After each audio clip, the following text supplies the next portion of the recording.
आज 10वीं कक्षा के लिए काव्य पाठ एक जो सूरदास का लिखा हुआ पद है, उसमें पद संख्या 1 पहले पढ़ा चुके हैं। आज पद संख्या 2 और 3। पद संख्या 2, मन की मन ही मांझ रही। बच्चों, सूरदास के द्वारा लिखित यह वियोग रस की कविता है, विरह रस की कविता है। इसमें वियोग श्रृंगार का भाव है। जब से श्री कृष्ण गोकुल से मथुरा चले गए हैं, उनकी आशा में गोपियां बराबर चिंतित रहती हैं और यह पूर्ण विश्वास रखती हैं कि कभी न कभी कृष्ण आएंगे। परंतु जब कृष्ण स्वयं नहीं आकर के अपने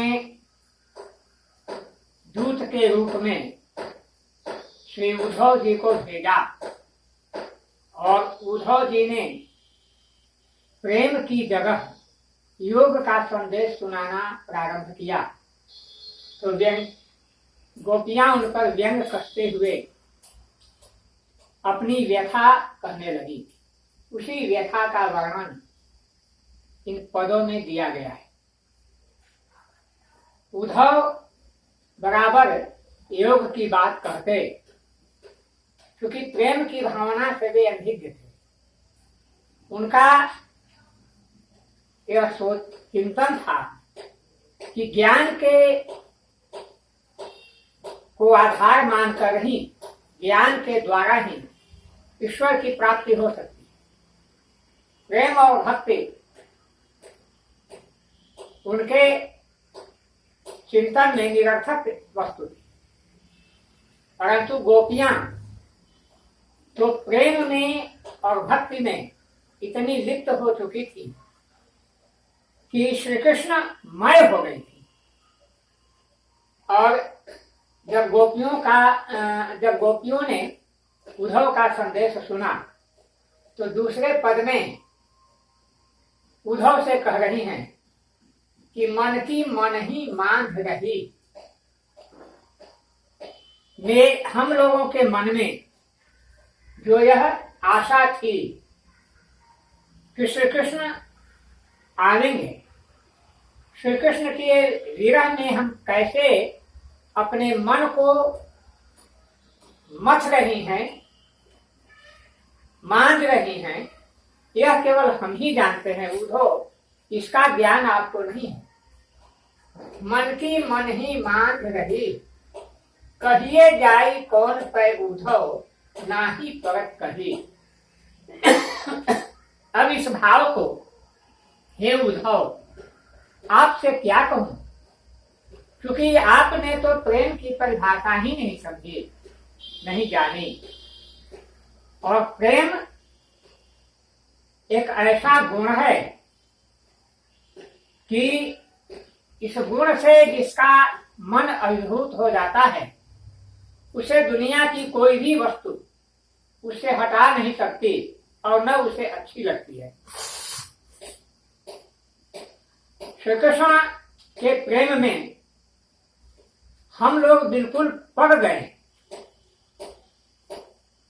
दिनकर ने भी रसवंती में प्रेम को परिभाषित करते हुए कहा है कि पड़ जाता चस्का जब मोहक प्रेम सुधा पीने का, तो सारा स्वाद बदल जाता है दुनिया में जीने का। कुछ यही स्थिति गोपियों की हो गई। तो वे कहती हैं कि कहिए जाए कौन पे उद्धव, नाही परत कही। हम अपने मन की स्थिति को क्या कहें, कहते भी नहीं बनती है।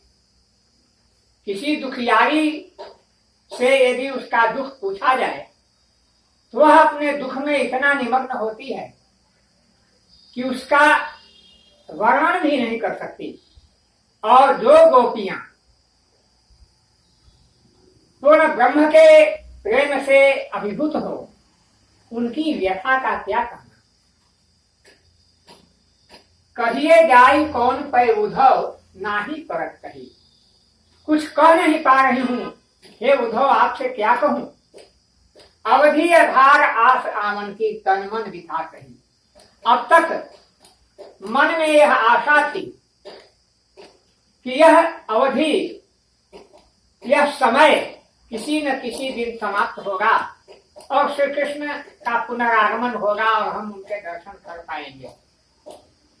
और यही आश लगा करके, इसी पर विश्वास करके शरीर और मन दोनों की व्यथा को सहती रही, दोनों के दुख को अनदेखा करती रही।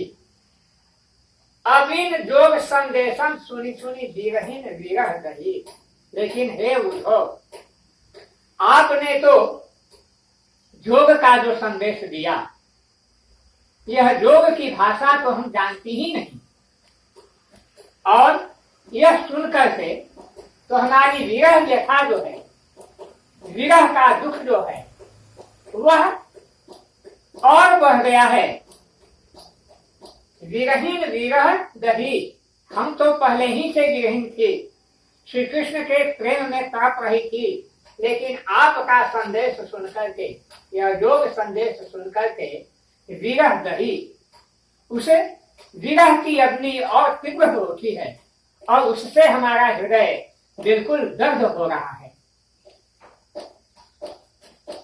चाहत होती गुहार भी कहीं के उठते धार बही। हम तो अब तक अपनी प्रेम रक्षा के लिए श्री कृष्ण को पुकारते थे, हे श्री कृष्ण आकर दर्शन दो, पर अब तो उस विरह पर एक तीव्र विरह की धार बह गई है, धारा बह गई है। आप देखते हैं कहीं से भी जल का प्रवाह तेज होता है तो वहां के आधार को खिसका देता है, उस मिट्टी को भी दहा ले जाता है। तो जो आधार गोपियों के हृदय में था, उसको आपके योग संदेश ने तो बिल्कुल दहन कर दिया, समाप्त कर दिया।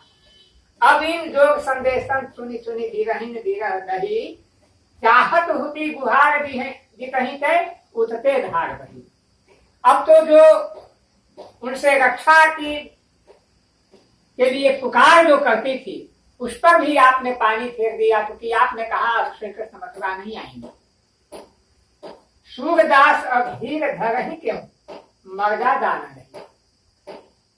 सूरदास जी कहते हैं कि गोपियां कह रही हैं उद्धव से, हे उद्धव, जो धैर्य धारण किए हुए थे हम लोग, उस धैर्य की मर्यादा ही आपने समाप्त कर दी। अब उस धैर्य का कोई महत्व ही नहीं रहा, तो अब धैर्य कैसे धरूं। क्योंकि धैर्य की भी एक मर्यादा होती है, एक सीमा होती है, और उस सीमा को ही आपने उल्लंघन कर दिया। तो अब हम किस रूप से धैर्य धरें। तीसरा जो पद है उसमें गोपियों ने अपने प्रेम की दृढ़ता को उद्धव के सामने रखने का प्रयास किया है। कहते हैं, गोपियां कहती हैं, हमारे हरिहारी की लकड़ी। यह हारी की लकड़ी जो है, यह देहाती मुहावरा इसको हम कह सकते हैं। वैसे मैंने देखा नहीं है, लेकिन यह लोक प्रचलन में बात आती है कि हारिल पक्षी, जो कबूतर की जाति का पक्षी है और हरे रंग का होता है, चोंच बड़ी लंबी होती है, लोग कहते हैं उसके पैरों में एक लकड़ी बिल्कुल चपी हुई रहती। अब मैं प्रयास करूंगा कि हारिज पर जब भी दर्शन हो तो उसको देखें कि उसके पैरों में कोई लकड़ी है कि, लेकिन आम मुहावरे के तौर पर हारिज की लकड़ी प्रसिद्ध हो गई है। अर्थात किसी भी स्थिति में किसी मनचाही वस्तु को न त्यागना, इसी को हम हारिज की लकड़ी कहते हैं। जो चाह कर भी हम जिससे छुटकारा न पा सकें वह हारिज की लकड़ी है। और इसीलिए गोपियां कहती हैं हमारे हरि हारिज की लकड़ी। मन क्रम वचन नंद नंदनुर यह देह करी पकड़ी। हे उद्धव, आप कहते हैं कि आप गोपियां मन को योग में लगाएं। मैं पूछती हूं कि मन कितने होते हैं? उद्धव ने कहा मन तो एक ही होता है। कहा कि तो बताइए, जो मन श्री कृष्ण में लग चुका है उस मन को हम योग या अन्यत्र किसी चीज में कैसे लगा लें? इसलिए कहते हैं कि मन क्रम वचन नंद नंदन। सूरदास की पंक्ति यह बहुत ही हृदयग्राही है कि मन से, कर्म से, वचन से नंद नंदन। यह श्री कृष्ण के हृदय में पकड़ बना चुकी है। यह दृढ़ करी पकड़ी, दृढ़ता के साथ यह श्री कृष्ण के हृदय से हमारा हृदय जुड़ चुका है। मन क्रम वचन सबसे हम नंद नंदन के प्रति, कान्हा के प्रति, श्री कृष्ण के प्रति समर्पित हो गई हैं। आप उसको हटाना चाहते हैं, कैसे हटाएं? जागत सोवत स्वप्न दिवस नित कान्ह कान्ह जकरी। यहाँ तो जागते सोते रात दिन रात कन्हैया के प्रेम में यह हृदय जो है वह जकड़ा हुआ है। उससे छुटकारा पाना संभव नहीं है। सुनत जोग लागत है ऐसो ज्यों करुई ककड़ी। हे उद्धव, आपका जोग संदेश सुनते ही ऐसा अनुभव होता है जैसे कड़वी ककड़ी मुंह के अंदर आ गई हो। कड़वी ककड़ी मुंह के अंदर आते ही लोग उसको खाते नहीं, उगल देते हैं। ठीक उसी तरह आपका जोग संदेश यह हम लोगों के हृदय में समा नहीं रहा है। इसे तो हम अलग ही कर देते हैं। सुनत जोग लागत है ऐसो ज्यों कड़वी ककड़ी। कड़वी ककड़ी के समान ही आपका यह योग संदेश है। और हे उद्धव, सूतो व्याधि हमको ले आए देखी सुनी न करी। आप तो एक ऐसा दुख, एक ऐसी व्याधि, एक ऐसा चिंतन हमको देना चाहते हैं जो न तो कभी हमने देखा, न सुना और न किया। तू तो व्याधि हमको ले आए देखी सुनी न करी। यह तो सुरति नहीं ले सौंपो जिनके मन पकड़ी। हे उद्धव, सूरदास कहते हैं कि गोपियां कह रही हैं कि हे उद्धव, यह तो आपका जो योग संदेश है उसको ऐसे लोगों के पास सुनाइए जिनके चित्त चंचल हैं, जिनका मन चक्करदार है, कहीं स्थिर नहीं रहता, घूमते रहता है। लेकिन हम गोपियों का हृदय तो श्री कृष्ण प्रेम में बिल्कुल अटल हो गया है। इसे हटाना न हमारे बस की बात है और न आपकी बस की बात है, क्योंकि हमारा हृदय जो है वह श्री कृष्ण के हृदय से मिल चुका है, एकाकार हो चुका है। इसे अलग नहीं किया जा सकता। गोपियों के और श्री कृष्ण के शरीर अलग हैं, लेकिन हृदय एक है, मन एक है, लगन एक है, प्रेम एक है। इसे अलग करना अब संभव नहीं। शब्दार्थ भी इसमें दिया हुआ है, और जो अधिक शब्दार्थ की आवश्यकता है आपके इस काव्य के पीछे भी इसका शब्दार्थ दिया हुआ है। और मैंने कठिन शब्दों का अर्थ यहाँ लिख दिया है। और काव्य में प्रश्न संख्या 5 से 9 तक आप हल करेंगे।